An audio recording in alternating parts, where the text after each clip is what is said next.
তো প্রশাসন আমাদের কাছে মনে হয় একটা বিএনপির দিকে ঝুঁকে গিয়েছে। নির্বাচনে প্রশাসন কতটা নিরপেক্ষ থাকবে সেটি আসলে এখন আমি শঙ্কা প্রকাশ করছি। তবে একটি কনসার্নের বিষয় হচ্ছে প্রশাসনের যেই আমরা অভ্যুত্থান পরবর্তী সময়ে যেমন নির্মোহ, বস্তুনিষ্ঠ, নিরপেক্ষমূলক আমরা যেভাবে আচরণ প্রত্যাশা করি, আজকে পরে মনে হয়েছে যে নির্বাচনে কতটা নিরপেক্ষ হবে, প্রশাসন কতটা নিরপেক্ষ থাকবে সেটি আসলে এখন আমি শঙ্কা প্রকাশ করছি।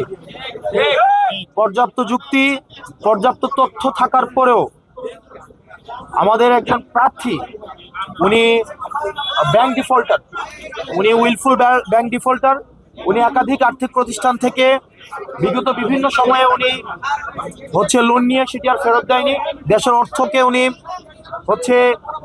তছরুফ করেছেন এবং ব্যাংক ডিফল্টার হওয়া সত্ত্বেও উনি সেটিকে, এই তথ্যটি যখন গোপন করে এবং হাইকোর্ট স্টে দেওয়ার তথ্যটি যখন গোপন করে, এটি ব্যক্তিগত তথ্য গোপনের পর্যায়ে পড়ে এবং আমাদের নির্বাচনী আচরণ যে বিধিমালা রয়েছে সেখানে স্পষ্ট উল্লেখ আছে, কোনো প্রার্থী যদি ইচ্ছাকৃতভাবে তার তথ্য গোপন করে হলফনামায় উল্লেখিত, তাহলে সেটি তার প্রার্থিতা বাতিলের যে বিধান রয়েছে। কিন্তু আমরা দেখতে পেয়েছি প্রশাসনের কাছে আমরা পর্যাপ্ত তথ্য প্রমাণ এবং যুক্তি উপস্থাপন করার পরেও সেখানে প্রশাসন কতটা নিরপেক্ষ আচরণ করতে পেরেছে সেটি আসলে প্রশ্নবিদ্ধ।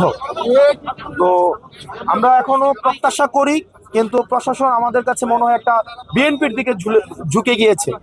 সহজ কথা, প্রশাসনের যে দ্বিচারিতামূলক আচরণ সেটি নিরপেক্ষ, সুষ্ঠু, অংশগ্রহণমূলক নির্বাচন কতটা হতে পারে সেটি নিয়ে আসলে আমরা শঙ্কা প্রকাশ করছি।